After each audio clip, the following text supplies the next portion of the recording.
Yo, yo, yo, no maniacs. Welcome into the Nomad Live, all bears all the time, with a new contributor to the show, Coach Mike Yarborough. Coach Mike is here with us. He's a high school coach. Matter of fact, I won't even describe who he is. I'll let him do that for himself. But you guys, welcome to the show. Thank you for coming. And as promised, we're going to start providing you guys with more content and a little bit more often as we move along into 2024. We don't use Nomad Live as much as we used to, but we're going to start using it on a regular basis. You guys, we're going to start doing some, you really need to set your notification bell right now. I'm telling you guys right now, because we're in kind of limbo about when and where to actually start doing some more daytime content and maybe some mid-afternoon type content or after work content. Like around this time might be a good time to start doing some stuff, but I'm up in the air, and we are up in the air about what time to do some of the shows. And so like I said, you guys, it's a good time if you haven't hit your notification bell, good time to go ahead and do that.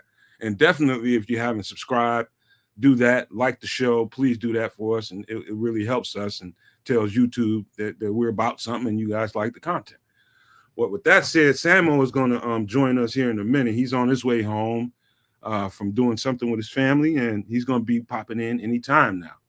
But the show is all about the fact that we have a new interview coming up with defensive coordinator, assistant head coach, defensive coordinator, Eric Washington, who I got excited about immediately when I found out what he does and his lineage, which I'm gonna ask Coach Mike, because he actually did more homework than I did on the subject, and he knows more about this guy's lineage and how he's connected to who out here in the coaching ranks, and I really was impressed with how much he knew as fast as he did, because I just recently, not long ago, asked him to join the show today, and he got pretty on it pretty quickly, and it's pretty impressive, man. So, Coach, if you could introduce yourself, and guys, make sure you guys give Coach Mike a good warm welcome, man. Welcome to the show.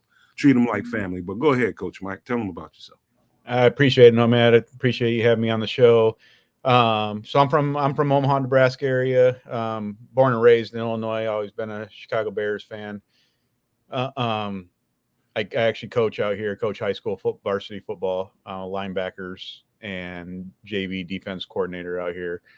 And I appreciate everyone on the chat welcoming me and everything. And I'm glad to be here. My first podcast ever. So I'm going to see if I can do my best on here. So, hey, Mike, you're gonna be fine, man. So everybody, he prefers to be called Mike. He doesn't want to be called Coach Mike, so we'll call him Mike.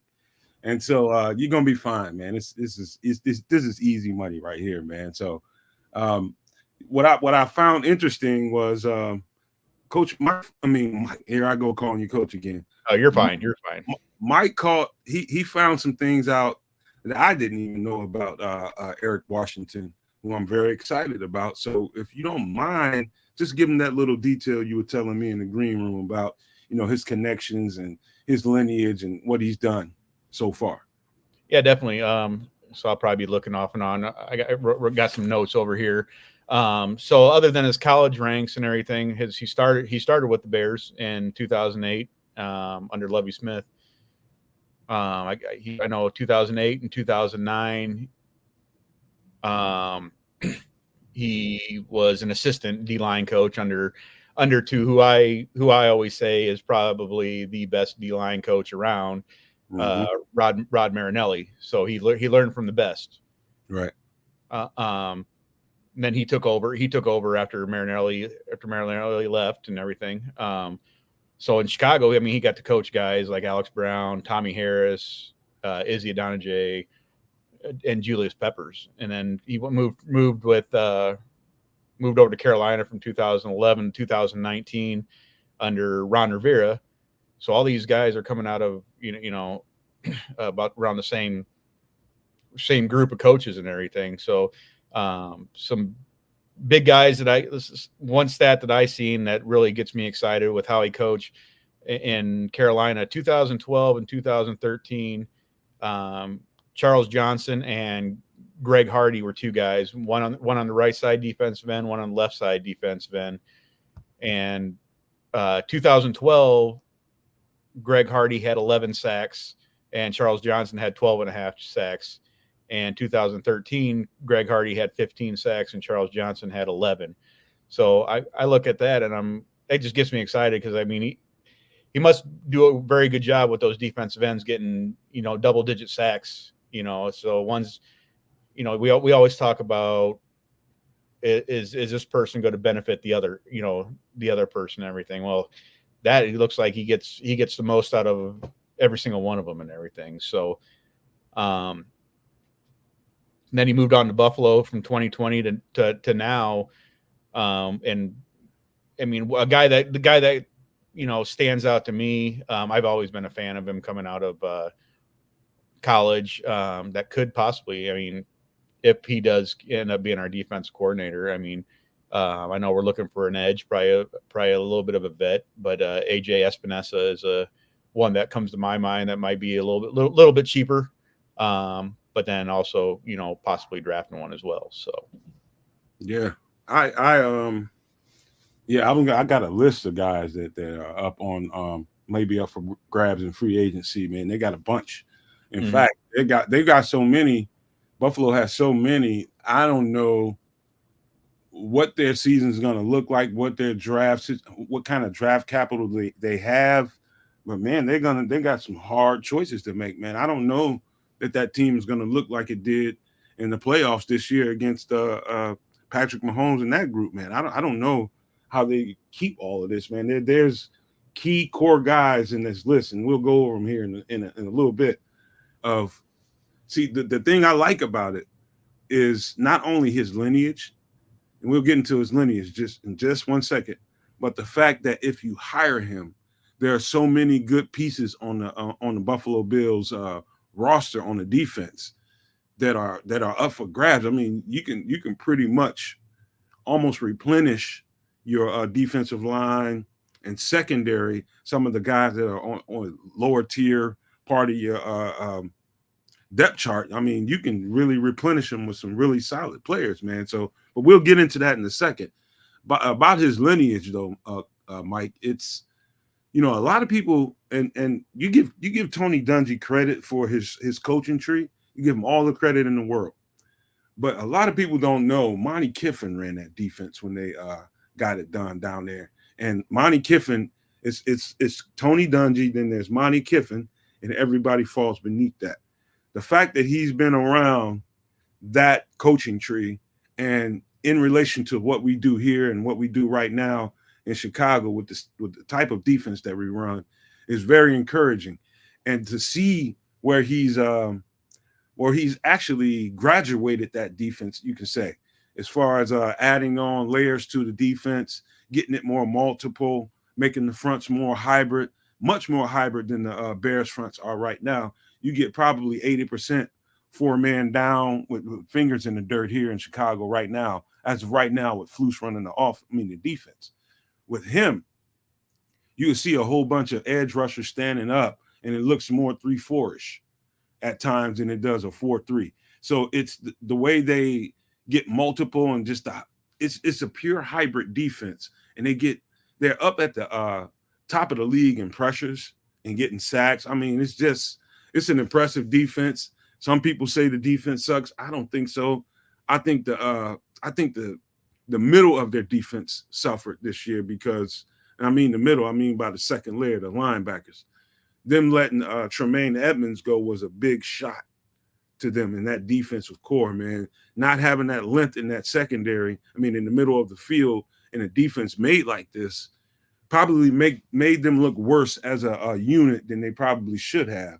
And so it just goes to show you someone like Tremaine Edmonds, just his physical stature changes so much in the middle of the field, just the length alone. You're a linebackers coach, Mike. Just someone with that kind of length, 6'5", 6'6" guy with arms like that, you're gonna disrupt a whole lot in the middle of the field. That that's mostly the quarterback's throwing lane. So them not having him, you want to talk about linebackers. I think we got the right guy in Tremaine Edmonds, but I believe this: I believe that coach brings something that Eberflus does not bring to the table. So the aggressiveness, the way to get multiple hybrid in your fronts and keep the offensive line guessing as to what's going to happen right here, because that's the best thing you can do is make the offensive line kind of guess about what's coming. And so what I saw in that defense that he ran was the fact that it's just nothing is promised. Pieces are going to move around, and we didn't do enough of that this year. So it was pretty regular, if you ask me, that when Flus's defense came out, you pretty much know what to expect. It just didn't have a lot of layers or a lot of aggression to it on the level that I would be approving of. So, Coach, if you want to add to that, I just think that coach, his style of calling a defense is a welcome to me as far as what we have with Flus. What do you think about that? Oh, I totally agree. When you're talking about moving people around and everything, I am huge. I am huge on having a pretty good athletic defensive line.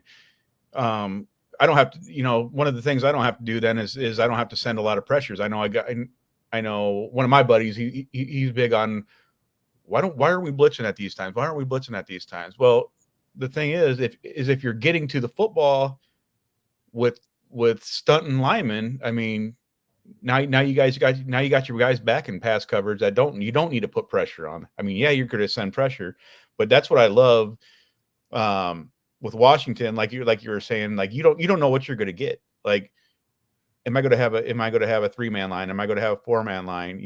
Yeah, it's going to come down to running a 4-man front, but one of those edge guys are probably, could be a stand-up guy. I mean, look at, they brought Von Miller in. I mean, everyone looked at him and like, why, he's not going to fit this 4-man front. Well, if you're hybrid and you can get moving around, now you're going to have pass rushers off the side.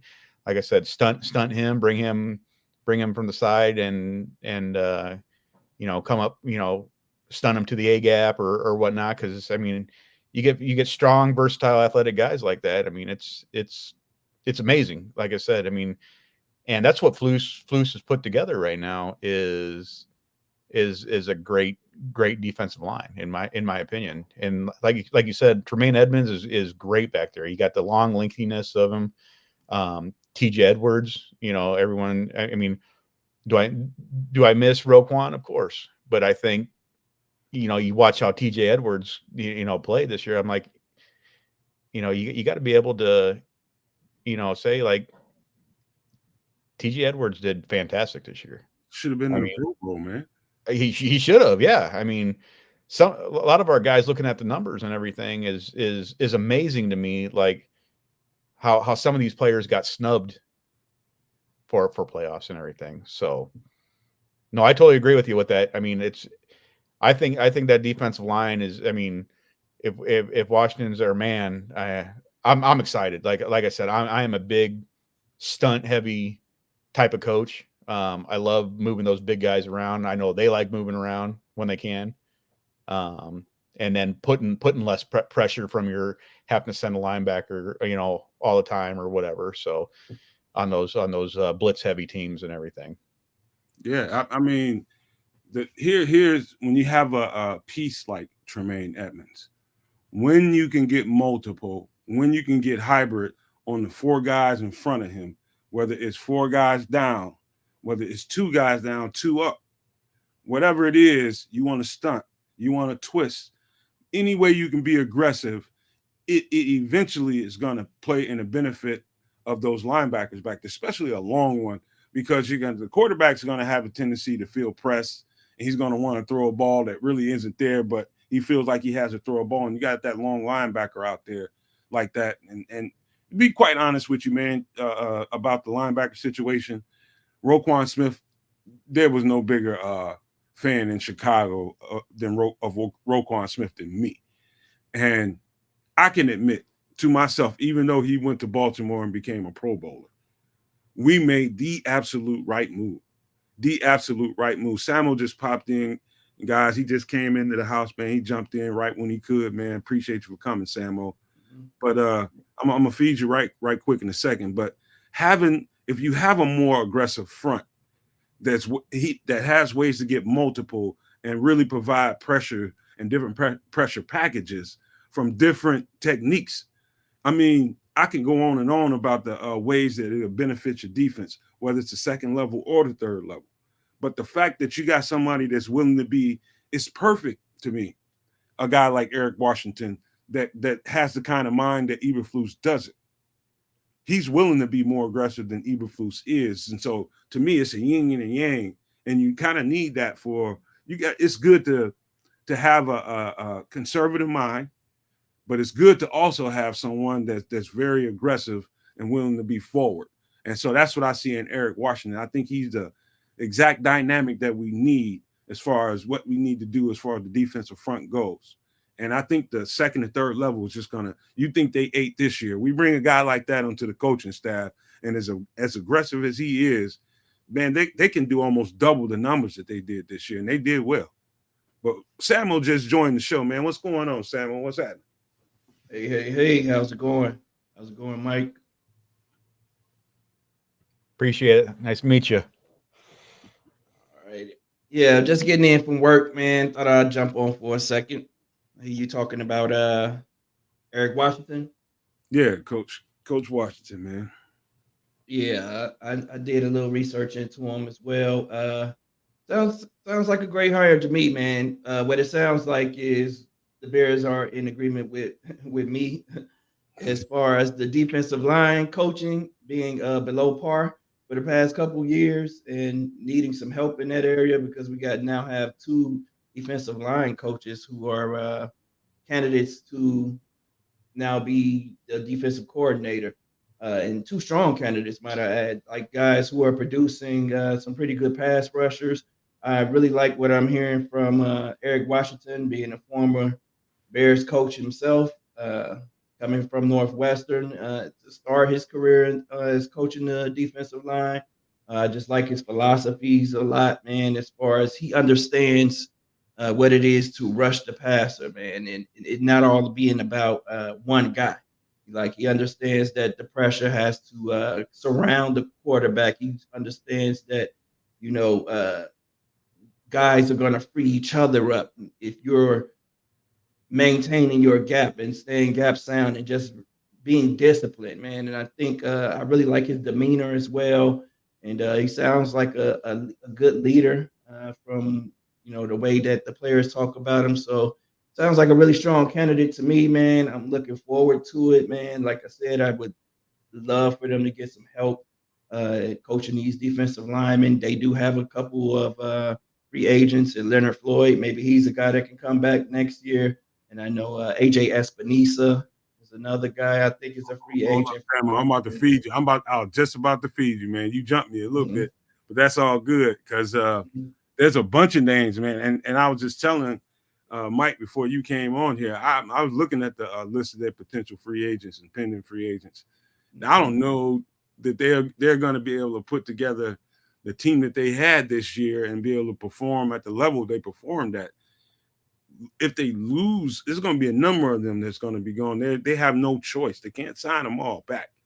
But there's going to be a number of guys, man. But who they choose to keep and who they leverage as, okay, these are the guys we got to have back, and these are the guys we got to let hit free agency and see what they get, is going to be interesting. Now, before I give you his first name, and I'll let everybody speak on it, how do you feel about a 1-year flyer for Micah Hyde, who's 33? I'm gonna pass on that, man. Like I said, we're a young team right now. If it were me, we're a young team. I would want to maintain that youth, man. I would rather develop a rookie safety, man. I think Micah Hyde has lost a step. He's still good, but he's definitely lost a step. I would just rather, keep adding young talent. Someone younger who's going to be here a little bit longer. If I felt like we were a safety away from becoming a championship team, then maybe I would consider it. But nah, not for me. What if they think? What if they think he's a perfect guy to bring in? If we can't re-sign Bojack just for a year? I mean, hey, if they think that, like, if they have evaluated him and they feel like he's a step above Bojack? Because right now I'm thinking him and Bojack are about the same right now. I think he plays a little bit more disciplined brand of football than Eddie does, to be honest. You know Micah Hyde's a tackler, Samo. You know Micah Hyde. That's what I mean. He's better than Bojack. Yeah, Sam, stand strong. Oh, Bojack is out of here. If it's up to me, Bojack is gone. that's not a question at all, Chris. You already know it. But yeah, he's definitely better than Bojack at this point in time. But hey, man, I just don't see him being what we need. I think there's some other young free agents out there that I would prefer to have other than Mike Hyde right now. So Coach Mike, now there's an ongoing little thing between Samo and the rest of us. He thinks Bojack is washed. You need to get rid of him. But we keep going back and forth about the veteran presence, man. The veteran presence that you need in every group, every group meeting room, whatever we know that you got to have that veteran presence in every room. So to me, that's the value of hiring a coach like this with this many pieces sitting on the free agent market. That's the value of hiring a coach like that.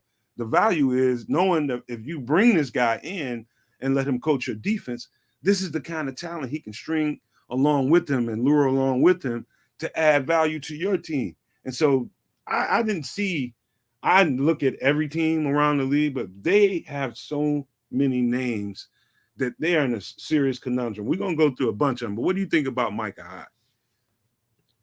I mean, I agree. We got to have the veteran presence in there. A little bit more aggressive person, on the field. I'm not a huge fan of Bojack. I just think his play is soft, I guess to say. Is he good in with coverages and stuff? Yes, but he's not like you want that safety to come down and hit as well. I mean, that's why in my opinion, I would rather have someone back there, that's going to come down and do that. And, I turn back to Nomad and say, getting a veteran guy in there and being someone like Micah Hyde, and then bringing a rookie in behind him, that let him help him out a little bit. Look at Samuel's screen. Because we keep talking about Bojack's leadership, and I'm gonna tell you something about leadership, man. Leadership, you have to be able to hold people accountable if you're a leader on the team, right? How can he hold someone accountable for missing tackles and not coming up to make tackles? How can he hold someone accountable for being in the places where they're supposed to be, being on your landmarks and coverage? If you're not doing that, if we consistently going in the film room and saying, "Oh, Bojack, you got to be in place. You're out of cut. You're out of place right here, and that's why you got beat over the top." "Oh, Bojack, you got to come up and make that tackle." And then you want Bojack to go turn around to a younger player and say, "Hey, you're supposed to do this. You're supposed to do that." It don't work like that. Leadership doesn't work like that, and you know it, Nomad. Like, a guy who's not doing his job can't tell you that you're not doing your job. And it's about effort too. It's like Bojack is a veteran right now, and I don't see him putting forth the effort. And he looks soft, like Mike said, when he's coming up to tackle. And then now he's also in coverage, missing assignments, it looks like. So now, and he's a step slower as well. So it's just like, I think Bojack has had his best days as a Bear, and now it's time to move on. All I'm saying is every team needs that teammate. Everybody go over their house for a barbecue, man. That's all I'm saying is every team needs that teammate. Hey, everybody come over to Bojack crib, man. I'm barbecuing. That might sound like some misdemeanor SHIT to most people, but that's the kind of stuff that glues teams together and keeps teams glued together. Stuff like that. Little stuff like that is not to be dismissed. I understand what y'all mean about his performance on the field. I'm not saying that Eddie Jackson needs to stay here and be the starter. He can stay here and be a replacement. But here's another guy on that Bills roster that's up for grabs, and probably the reason why he doesn't get the amount of minutes that he deserves is because he has such a good player in front of him, and Micah Hyde. It's a guy by the name of Taylor Rapp, 26 years old, 6 foot 208, Samo. What do you think? Taylor Rapp, safety. I'm not familiar with him, but hey, if he's decent, I got to check him out. I'm not familiar with Taylor Rapp. I like the size, though. I like those measurables. Oh, Chris, you got something, Chris? Yeah, I was going to say, you know what else glues the team together besides barbecue is tackling. That helps too. I if you're going to bring him back, he's got to be as a starter, and it's got to be for a lot less money. So just let Eddie go, and I say you replace him with the money you're going to save that you replace him. I'd go out and try to sign Antoine Winfield Jr. because the dude is a playmaker, and that's what you need is a playmaker. He stays healthy. He doesn't have an extensive injury history. He's still young. I think we're going to save $14 million by cutting Eddie. I think we only take a $3 or $4 million cap hit, and from what I've been seeing, we might be able to sign him for that money that we save, and that's going to be a huge upgrade. You can still draft a safety late to add as your depth. I'd say grab if they can get the draft capital after they trade down. I'd look at adding 2 safeties because we talked about Brisker and his history of injuries. If you can add 2 safeties, to groom, that would be ideal. But man, if you're going to swing to replace Eddie, man, you might as well swing for the best. And I think Antoine Winfield, if he hits the market, I think he's the guy you go for. So I think Coach, you just hear me out on this. I believe that if they can, I believe they would love to get Micah Hyde, but the truth is, when a defensive coordinator is coming over, and I'm just thinking logically as a defensive coordinator and what he might be thinking. Okay, let's just say the Bears organization front office has their eyes on Micah Hyde for a year, 1 year deal, 1 year flyer, just to keep us going. We're still going to draft the guy, but we need that leadership in the locker room. Okay, we may not be able to get him for the right dollar amount, but if I'm the defensive coordinator from another team that's been coaching these guys up, and I kind of have my eyes on who's developing and who's going to be really good, and it's only 26, I think it's Taylor Rapp. I think the Buffalo is going to have to try to find a way to get him signed for the right amount of money to keep other teams from prying and trying to get Taylor Rapp, but because Taylor Rapp plays some pretty good damn football. Whenever he's in there, he's just been kept off the field for the most part because of stellar play by Micah Hyde. And so if there's an opportunity for a defensive back, especially a safety, if we're in the market for a safety and he's in that building with the Bears front office and getting ready to get hired, he's going to tell them, if you can get Micah, but this is the guy you might want to look at long term, that would be Taylor Rapp. And because every time he gets in the game, he's out there making plays. So I just think the opportunities are endless for this roster, Mike. I don't know what you know about Taylor Rapp or Mike. I know you know about Micah Hyde, but Taylor Rapp, I'm telling you guys, is a nice study. If you guys got some time to really sit down and really look at some guys in free agency or possible free agents, that'd be a nice study for you. Taylor Rapp plays some damn good football.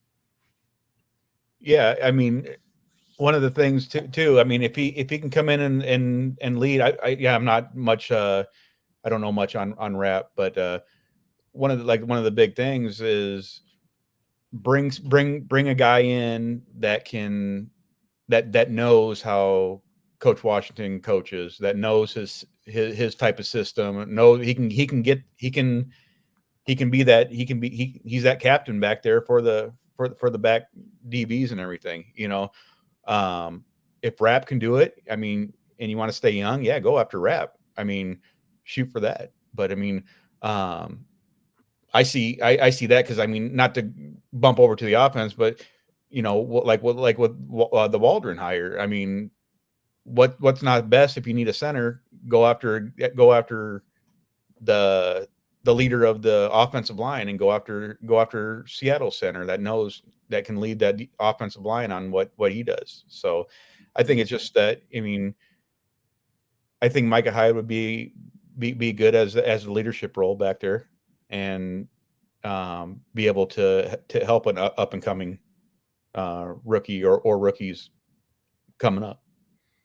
Okay, so Micah Hyde, guys, just do just, if you don't really know, not Micah Hyde, but Taylor Rapp. If you're not familiar with Taylor Rapp, as a I'll just give you that advice, man. He's a good little homework assignment. I think you guys might be pretty pleased with what you see. Here's the next name, Samo, and his measurables are about 6'3", 265 ish. Shaq Lawson, 29, getting out of his I guess his first contract, I would imagine. At 29, he's getting out of that first contract, and he's looking for his next one. I think he's longer. He's longer as far as his length goes than it 6'3", 265 says. He looks more 6'4", 6'5 with his length. And he looks more 270-ish to me, 275, but I could be stretching it. But I think Shaq Lawson is a maybe, I don't know if you want to, depending on how much money you want to spend in free agency, I think he's one of those guys that you let hit the market and see what people are offering him, seeing what his value is, and then you go back to the drawing board and see if it's a guy that, if we hire that coach, if he's a guy that you might be interested in bringing here. How much do you value Shaq Lawson? I think he's a pretty good 4-3 defensive end. I wouldn't say great, but I think he's a good, nice depth piece. Mm-hmm. Let's keep in mind, too, the Bills are in salary cap trouble right now. They got some big contracts out there, and quite a few guys. You got Vaughn, you got quarterback, you got Diggs.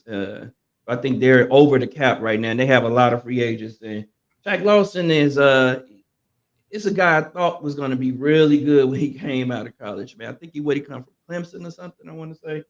I think he went to Clemson. I thought he was going to come in and just tear the league up. I thought he was going to be pretty good, but he hasn't done that, man, throughout his career. I think the most sacks he's probably had is like 7 in 1 year.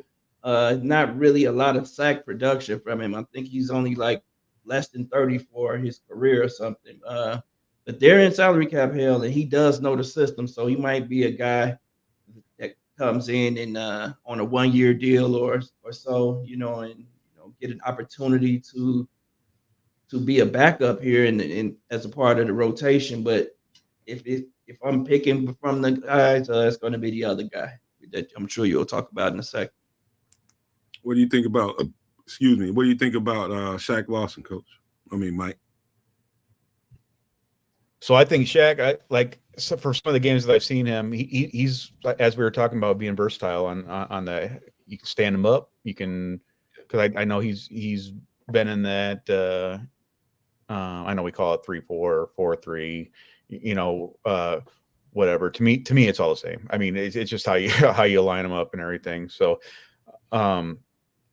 I think he'd be a good addition. I mean, I was a big fan of him coming out of Clemson. I mean, back then, and maybe he just needs to get that.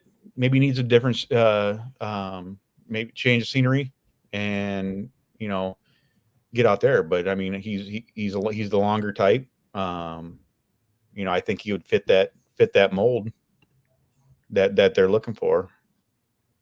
Okay.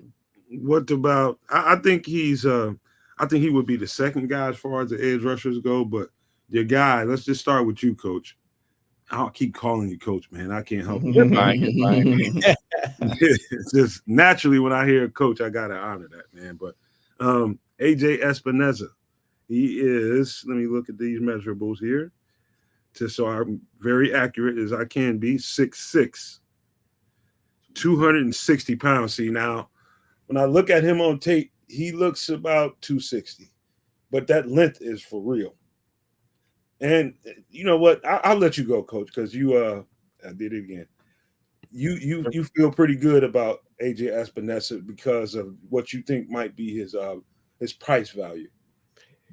Yeah, I really do. It all depends on how they want to attack free agency. I've always been a person. I mean, there's certain positions. I mean, we don't want to fall into the category to where we're overpaying a defensive line like the Washington Commanders did. I mean, that thing. I mean, I know I see a lot of what the Chase Youngs and bringing them back. I mean, we'll probably end up paying big time having him and Sweat back over here and everything. But I think AJ is another one that another. I've loved him coming out of Iowa, especially. I mean, being an Illinois fan. I mean, it's he was amazing coming out of Iowa. He was another one that I thought would have been a good pickup. But I mean, I think when he came out, I think we were in that 3-4 type defense, and to me, I think he's more of a hand in the dirt guy. I don't think he's going to be more stand up type of guy. So I think he can benefit Sweat or in the opposite side as well. So I love Ray J. I mean, if we don't want to overspend at that spot, I think that'd be a really good one to bring along. And I know someone in the chat said his sacks are ascending, so Barrelismo said, his sacks are ascending. I mean, so maybe that's where Coach Washington brings him in, and we get that Hardy and Johnson duo again, with the one on each side, and they're both getting double-digit sacks. I mean, go ahead, Samuel. Yeah, I'm with Coach. Like you said, he is an ascending player, and that's the type of player you want to sign. This is the guy I would sign. He fits the mold at 6'6", 260. That Flus likes the long, bigger guys. Him playing on the opposite side of Sweat, I think, is only going to make him better. Von Miller's been in and out of the lineup, so if Sweat is commanding more attention, I think this is the guy who's going to consistently be his one-on-ones. He's become pretty much a pretty good pass rusher over the past couple years. I think he's had I saw 6.5 sacks the past 2 years. And he's in a similar situation to Montez Sweat. Like I was saying about Sweat. Sweat was ascending and becoming a better as a pass rusher and a better overall player. And I think that, he hasn't peaked yet. So he's just, starting to get to the top. And those are the type of players that I would like to have on the team, man. So I think what I think about AJ Epineza is he is absolutely ascending. If you're looking at him from when he came out of Iowa, I believe it was Iowa, right? And when you're looking at him then, the only thing I didn't like about AJ Epineza was he was a little bit stiff coming around the corner. Just a little bit, just kind of straighten the back, but it's not hampered him.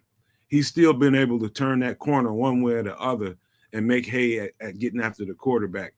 I love his speed and the power, and he's starting to become pretty technical.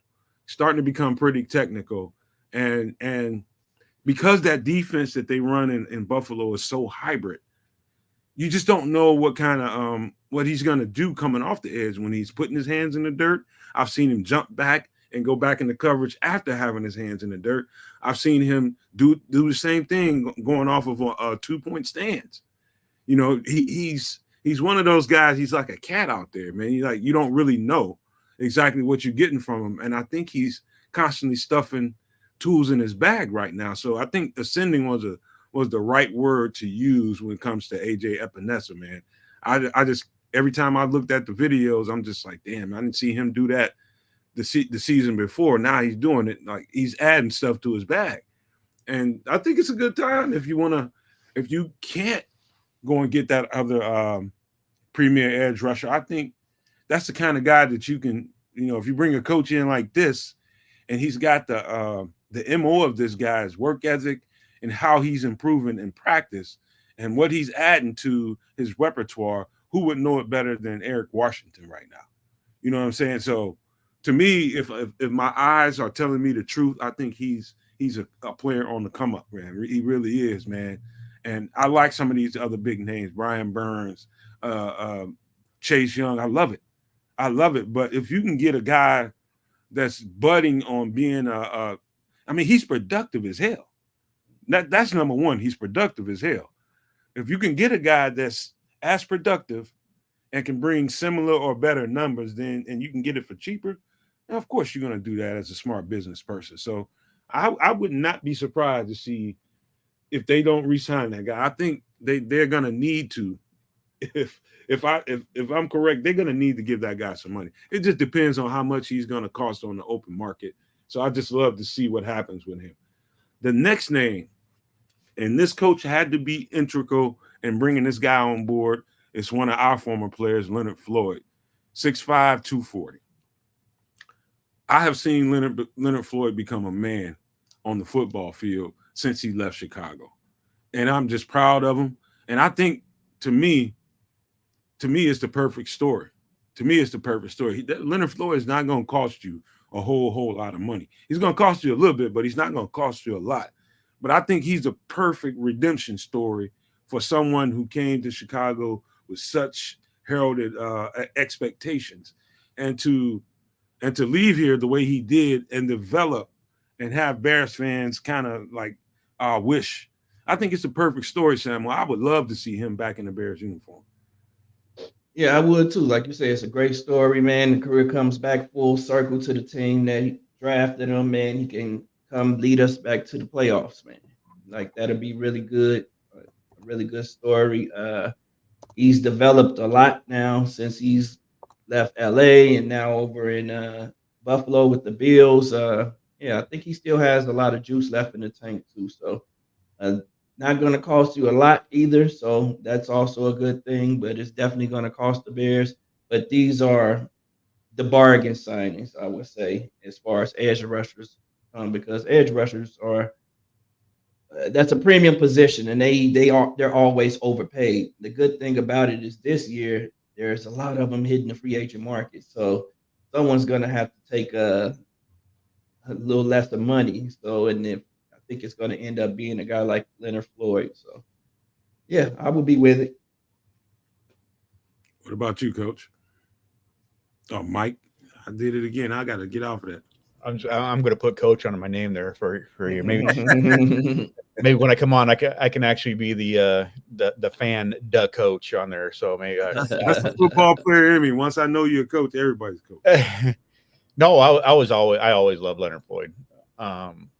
He's, I think he got brought in. I mean, with the wrong at the wrong time. I don't know if he necessarily got utilized correctly. I mean, he did have. I know what they were trying to do. Probably was trying to help out Khalil Mack at the time, bringing him in.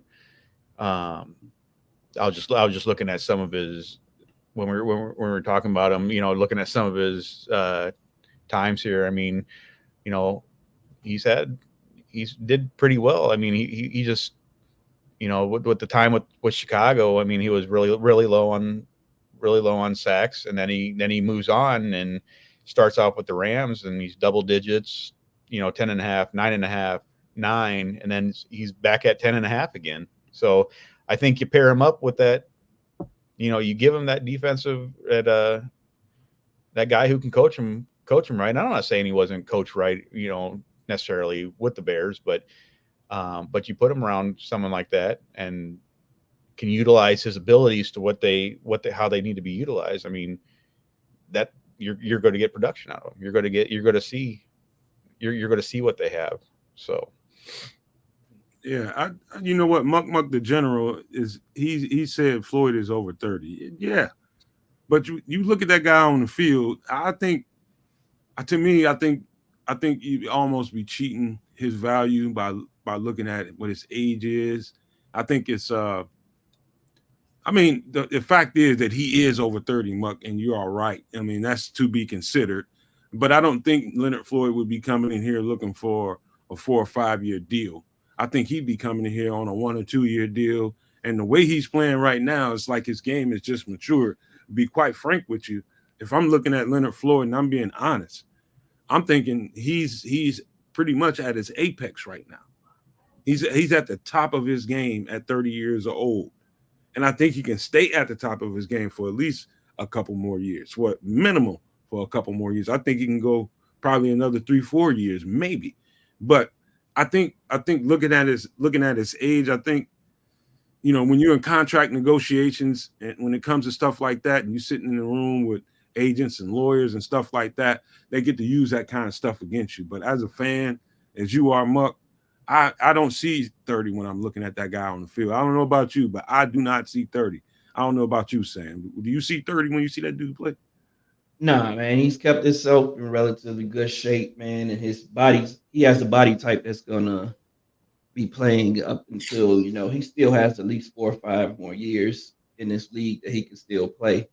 Because, you know, because of his body type, man, he's gonna hold up a little bit longer than if he were a big offensive lineman or a big guy in the middle of the defensive line that's one of those D tackles or something. Then maybe I would consider age a little bit more. But guys like him and Daniil Hunter, who's also close to 30, those guys are going to hold up a little bit longer. I think they still got at least 3 good years left in them, if not more. All right, here's an interesting name, man. Daquan Jones. Daquan Jones is, let's see, he is 32 years old. He's 6'4", 320 pounds. Been a very, very important piece to what Buffalo's done for a while. And he's probably going to be one of those guys that they cannot re-sign. They can't re-sign him because they got younger guys like Tim Settle, who we'll talk about here in a minute. Just younger guys that really need more playing time, and he's just going to be less expensive. But Daquan Jones, to me, is, if you bring in a guy that's going to help get everybody assimilated to what the calls are with this kind of coordinator and what his brand is, which is going to be a little bit different than what Flus does, right? It's going to be some calls in there. There's going to be some techniques. It's going to be some schemes in there up front that they aren't familiar with. Again, like we were talking about the old coordinator the other day, about it's always going to be guys that come over with them that's going to demonstrate, put on a demo. And it's important to bring a veteran that knows what to do into your scheme to really show people what you want out of them. And so to me, you would peg a guy like this to really bring along and sign a free agency. Even though he's 32, I think this is the kind of veteran you would want to sign if you want to get everybody up to speed and up to snuff with what you're trying to do in your scheme. I think Daquan Jones is a guy that you got to consider signing, Samuel. I don't know. I don't know. I know he's a good player. Yeah, I definitely agree with that. I don't think they will do it just because of his age and his position right now, because we already have our one tech signed in Billings. Just because they already invested financially in Billings, I think they would pass on a guy like Daquan. If he were playing the 3 tech, it would be a different story. But to invest more capital in a 1 tech, I think that they would definitely bring him in. If he were out there as a free agency hanging around, they're definitely going to bring him into camp. If he makes the team, is your guess or mine? That's what I say. What do you think, Mike? I got it right that time. Yeah. I don't know too much on Daquan. I mean, even though his uncle is actually an assistant principal here at the school I coach at. So wow. that's how I know. That's how I know just Daquan as a person, but never met him in person or anything. But I mean, I look at it, and as I look at Washington's Coach Washington's background, it seems like, you know, with all his with his background and everything, my biggest thing is I think he's a defensive end edge rusher guy. Like if you look at the numbers and everything that he produces, or the players produce under him, I think we have the guys in the middle right now. Like I said, with Billings, Dexter. I don't know if they'll keep like Chris Jones, or I don't know how much longer he's going to be around and everything. But I mean, I really think the biggest part, you know, and if you want to bring the guy in like Samo said here, and let him battle for a spot, and maybe he does make it, and you know, and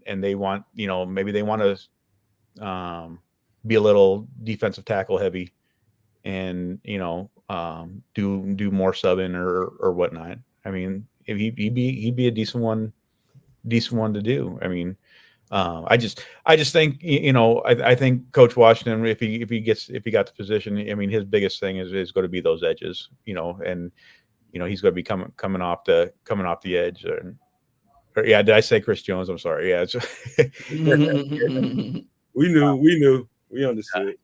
maybe it's one I wish we could have had him, but I mean, but other than that, it could happen. He's a free agent. Like even to go back real quick, and I don't mean to go back, but I was just looking at some stuff on Leonard Floyd. I'm looking at his numbers on the number of snaps with the Rams. I mean, you're at 916, 932, 868, all with 9.5 sacks. Then you go to Buffalo, and I've noticed he is down almost 400 snaps at 542, and still has 10.5 sacks. Wow. That's great. That means, you know, so I mean, yeah, I mean 30, 31. I mean, it seems like he still has it in the tank. So no doubt about that. I mean, he was the primary rusher for most of the year too, because Von Miller's been out. So yeah, he's been, so that's a lot. That says a lot. And then the fact that he's only had 400 snaps means that his body is preserved a little bit too. So a lot of good points there. I think it's almost crazy not to consider. I thought that they should have in this last offseason, but you know, they went another way. But here's a guy that I wanted last offseason that I was sitting there, and this is before we had Billings, and I knew that they needed to fill the one tech up. And this was a prime guy, and he's only 31 years old, but he's with the Bills, and they're probably not going to be able to sign him again. And it's Jordan Phillips, 6'6", 341 pounds.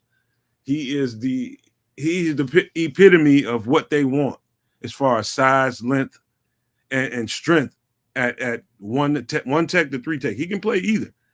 You can put him anywhere along that line. I wouldn't put him on the edge too much, but I'm sure you can get a snap or two out of him if you get the proper coverage. I mean, in proper line alignment. But you can. I thought that he would have been the perfect person. Maybe they did go after him. He didn't come at the right dollar amount, and Billings did. I don't know. But I always thought that he was the perfect guy for this defense, man. And I don't think they're going to be able to keep him here. And if it's not Daquan Jones, there's going to be someone along that front, whether it's a D tackle, an edge rusher, somebody is going to come over here with that guy. I don't know who, but, you know, all the names that I've mentioned, I would not be mad at. He's one in particular I would circle with a star and then circle the star. Him, Epineza, and probably Daquan Jones and Leonard Floyd. Those would be the guys that I would highlight and say, you know what, it's a good possibility one or two of those guys would be a Bear. So what do you think about Jordan Phillips, Samuel? Yeah, more of a space eater than a pass rusher, but he is good. I think he's been pretty consistent throughout his career. I just don't know because of the age. I feel the same way I feel about Daquan with him. You know, if we can get one of those guys to come in and, you know, kind of fight for a position on the defensive line, then that would be great. Like you said, you know, they can echo the coach's message in the defensive line room and add some leadership for the younger defensive tackles that we have. And so, yeah, I would sign them for that. But to think that I'm going to get a lot of production out of them, maybe not. I really would hope that the Bears are looking to, if they're going to sign someone legit, like I think that it should be like a good free tech. If you're looking to sign someone, it should be maybe in that they don't have that guy there in Buffalo unless they release Ed Oliver or something like that. Then they don't have the guy that I think we need. So, but these guys are just like depth pieces, if anything. So that's how I feel about him. What do you say, Mike? Yeah, Well, I mean, I totally agree. I mean, I really agree with Samo right there. He's a gap filler. I mean, he's going to he probably be able to take on those double teams and do what you need. If you know, if he was someone to bring on, I mean, you could end up, giving those different looks. I mean, like he likes to do right now. If you want to utilize that one tech more and do like an underfront or something like that in that. So, I mean, it all depends what what his plans are, what Flus is going to allow him to do.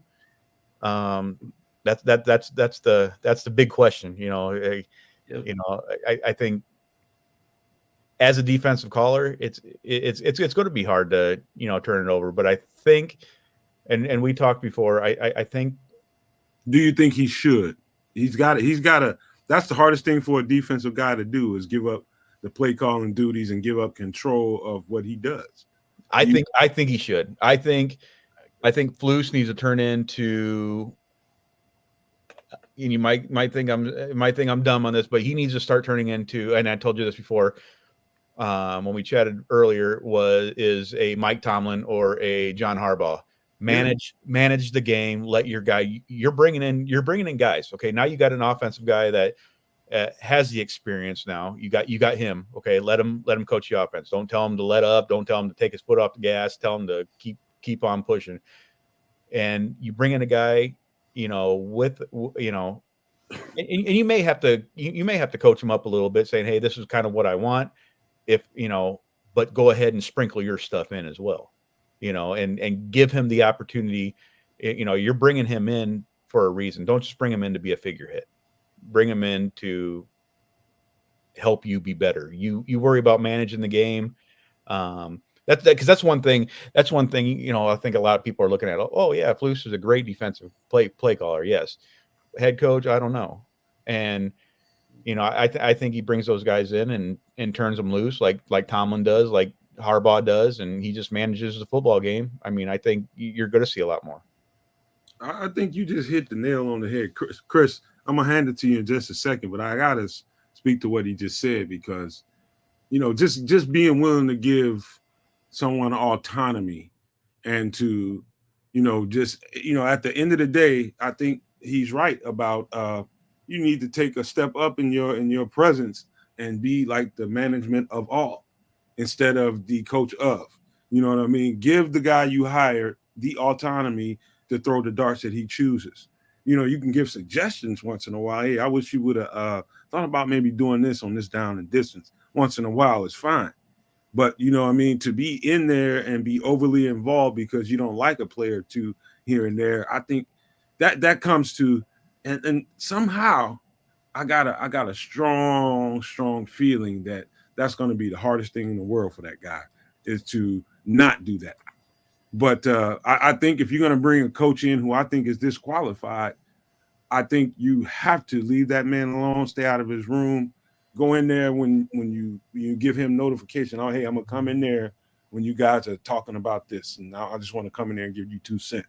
But to be just coming up in there and just telling people what to do, I don't think that's the right move. I think he needs to play an outside role and just manage. Mm-hmm. And, be a game time manager and, just like you said, be a CEO. And we've been talking about that here on the show. Just be a CEO and trust guys to do what you hired them to do. But go ahead, Chris. Well, I was just going to address the defensive tackle and bring in. I don't want to bring in anybody that's going to take away snaps from Dexter. We just invested in Dexter, and also who was our other guy? Zach Pickens, and so we saw what Dexter was becoming. I think Dexter in 2 years will be one of the top interior defensive tackles in the league. And he's definitely trending that way now. So I don't want to bring in anybody that's going to take snaps away from him. So, a lot of guys, I haven't seen a lot of guys talking about bringing in Christian Wilkins and whatnot. And that money is definitely well spent somewhere else because you bring in a guy through the draft and build the interior that way, because our interior looks pretty good with Dexter right now, Billings. So if we bring in somebody that we can about groom depth up. too, Chris. It's about depth too. Well, and I know it is, but I think a couple of guys you're talking about would probably with the money, it's about value too.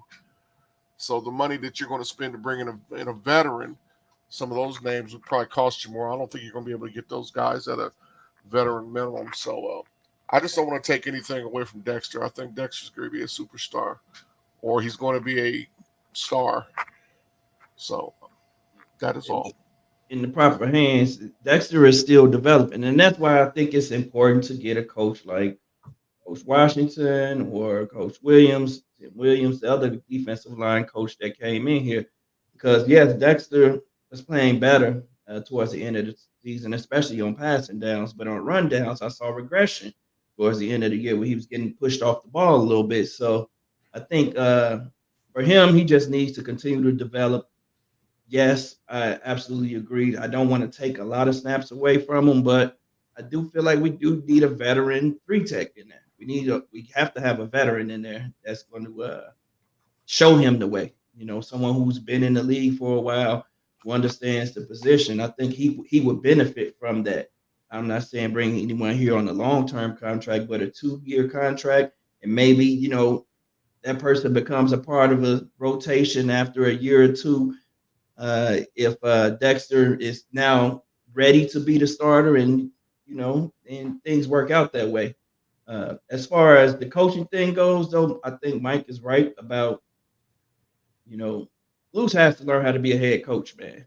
He has not mastered that, and I think him giving up the play calling duties makes the job more attractive to either of these guys. So if he's going to hold on to it, then I don't think that guys really want to come here to sit back and watch Luce call the plays. Like that's not attractive to anyone. If you want to get the best guy, then you're gonna have to, have some trust and just give him some guidance and and trust his process and work through that and work together to build the defense in the mold that you both want it to be. But as far as him just remaining playing calling plays and messing up in game time situations, like we can't have that this year. I think he'll be out of the door if he were to do that. So I think he has to master becoming a head coach this year. Like I think that's going to be important for Luce. Hey, Mike, I want to share an experience that I had, and I tell people on the show all the time. Everybody's like, "Hey, Nomad, you ought to coach, man." I don't want to be a coach. I know what kind of lifestyle they live. I mean, the ones that like in on different levels is different. High school is different than college. College is different than the NFL. You get certain levels of time alone. The higher up you go, the less and less time I know for sure, because I know him at every level. This particular friend of mine, Mike, was a high school coach, and he asked me to come out and work with the DBs. He was having a problem with the DBs, right? And so I was just, I was reluctant, but I was just like, all right, man, you know what? I'm just tired of you calling me. I'm gonna go out here and see what's going on. And I go out here and I get to work on them and start tightening them up. And he asked me to come into the into the group rooms and position rooms and offensive coordinator meetings and all that kind of stuff. And I had to tell him. And I was just and we only reason I got away with it is because we're friends. I was like, dog, you got to lay off, man. You got to lay off. You hired these guys. You got these guys under you to coach. Let them coach, man. Get out of that room. Stay out of that room.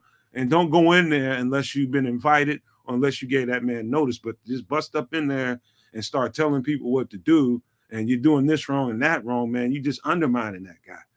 We got into a big old thing about it. You know what I mean? And it was, it took a couple of months, 2-3 months before we'd even talk. But he called me and he told me, he was like, man, you're right, man. I need to dial it back and just be more of an overseer. I said, yeah, man. That's the best way to go about doing the job. You the head coach. You got coordinators for both your your position. I mean, you got the guys you need. You just got to fall back and let them grow. They got to grow just like your players. And so to me, the hardest thing is watching Flus, who's been doing that for so long, have to turn that over and just try not to be involved in it. I swear, if I can call Flus on the phone, every message every day would be like, just keep your ass out of there. Don't go in there.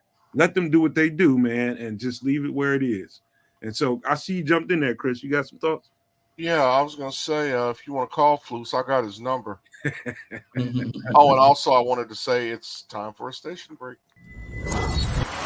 The best Chicago Bears content anywhere.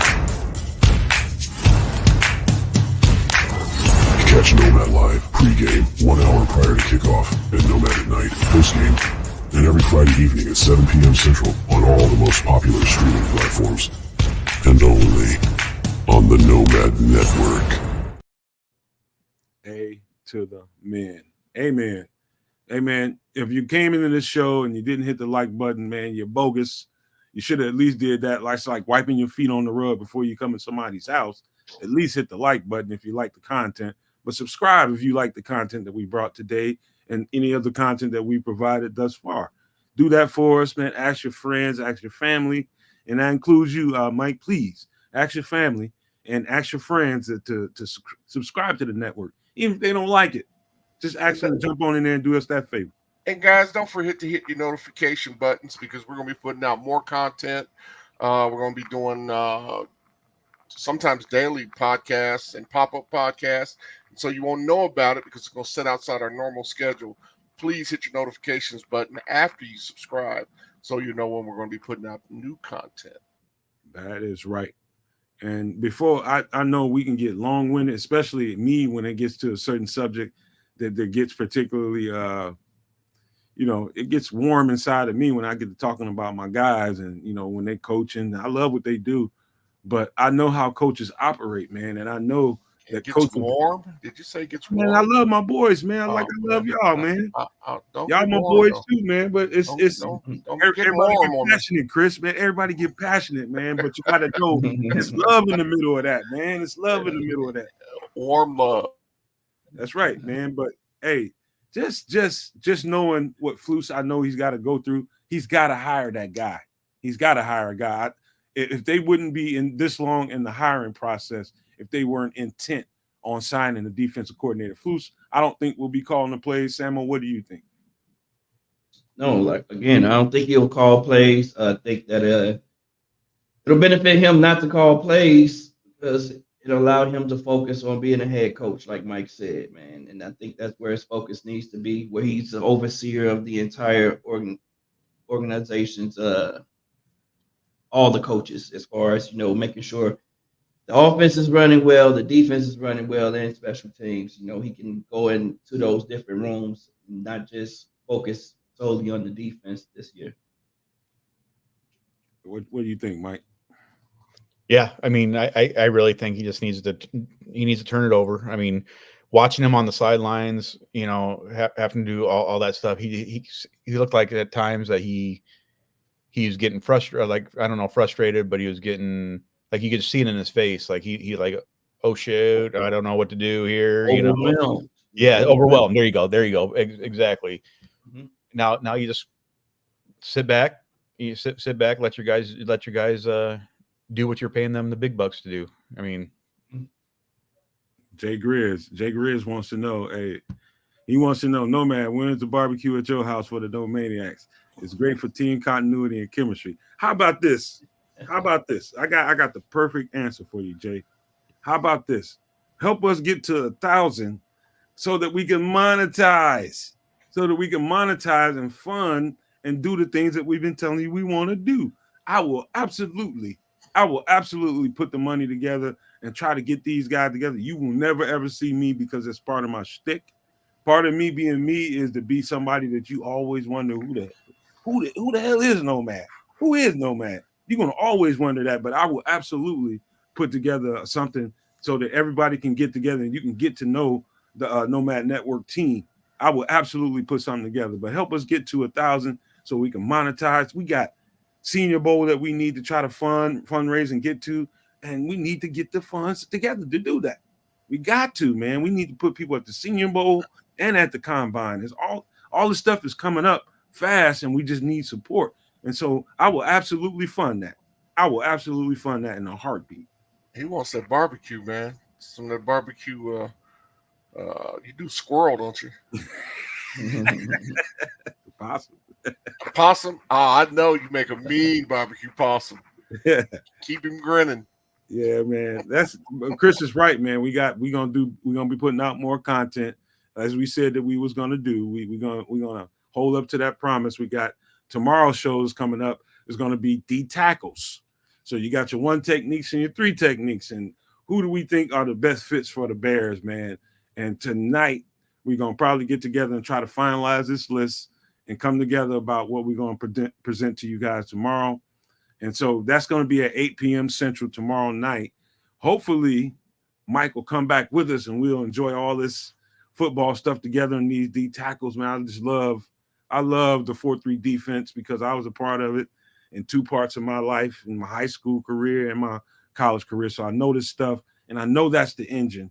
I know it's the engine of a 4-3 based defense. You got to get that right, and you can't ever stop drafting defensive tackles. There are always going to be defensive tackles drafted every year. There's always going to be corners drafted. I tell you that for certain. Every season in a 4-3 based defense, you got to keep them coming. And so tomorrow's going to be a pretty good show. It's some straight up DAWGs that we got marked up for this show tomorrow. So don't miss out on that. Make sure you show up for that show. But we're gonna get out of here with some last words, man. Samuel, how you feeling, man?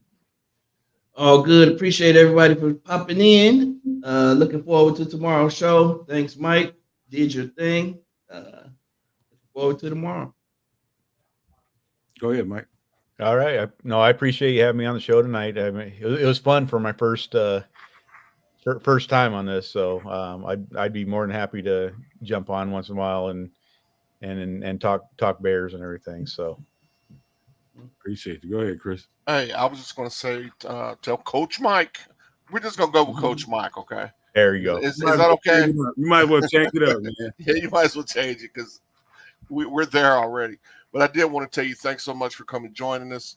You're now part of the Nomad family, so we appreciate you. And speaking for Nomad and other guys, I know you are always welcome. So make it soon. You come back and get with us, okay? I appreciate it. Yes, sir. Coach Mike, great job, man. For a first timer, man, we got lucky. 2 times in a row, man. We had Miss Allison that came on the other day, and it was her first time ever doing a podcast, and she was nervous as hell, going into the show, but she got it together, and she was excellent, and she will be back on sometime real soon. Hopefully Friday night. We'll talk to her and see, man. But man, you did a great job, man, for somebody doing his first podcast and being willing and open and being receptive to us to actually come out here and do it. I think was wonderful, man. And you did an amazing job, man. And here's the thing.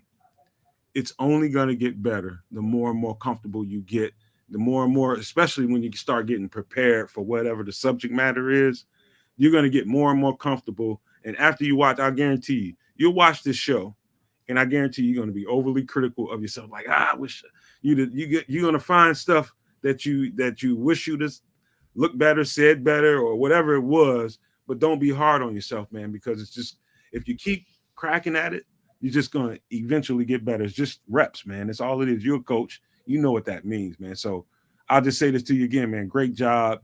And just keep on coming and keep on cracking at it and get those reps in. And you're going to be amazed at the outcome, man. I promise you. I appreciate it. No problem, man. So with that being said, man, I love you guys with all my heart. Just be nice to people out here. Just be generous, man. And I'll just leave you guys with these famous words. Love, peace, and hair grease, y'all. Peace.